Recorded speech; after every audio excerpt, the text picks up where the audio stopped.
Bonjour, donc Lydie Batty, orthophoniste, pour ce deuxième épisode sur le handicap et les nouvelles technologies. Donc, dans cet épisode, on va parler des aides à l'écriture pour les élèves dyslexiques et dysorthographiques, et tous les élèves d'ailleurs qui ont d'accès au langage écrit. Je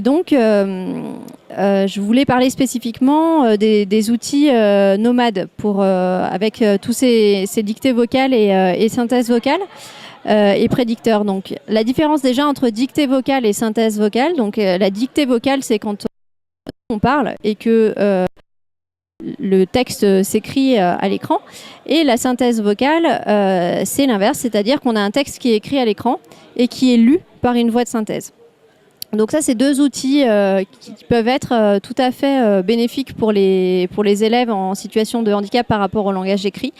Et grâce à tous les appareils nomades comme les smartphones et les tablettes, c'est des outils qui sont vraiment démocratisés. Donc c'est vrai que pouvoir ces outils-là, notamment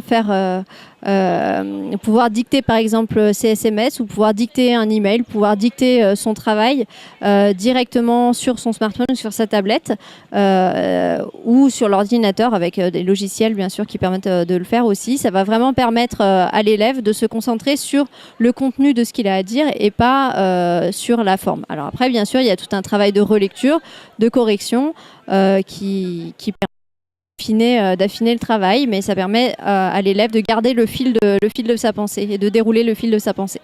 Dans les aides, donc la synthèse vocale, elle par contre, elle va permettre à l'élève de se faire lire par la voix de synthèse un texte, un SMS, un mail, en tout cas un document écrit, et justement de pouvoir se concentrer sur le contenu plutôt que sur le déchiffrage.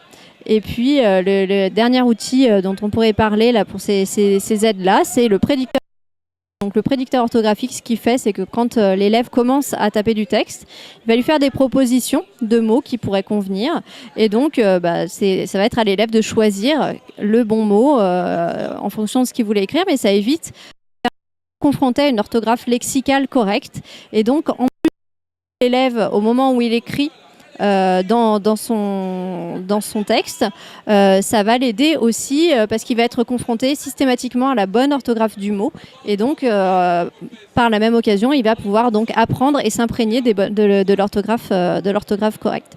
Donc voilà, trois types d'outils, trois fonctions qui peuvent être vraiment utiles pour les élèves en situation de handicap par rapport à l'écrit: le correcteur orthographique, le prédicteur orthographique et la synthèse vocale et la dictée vocale.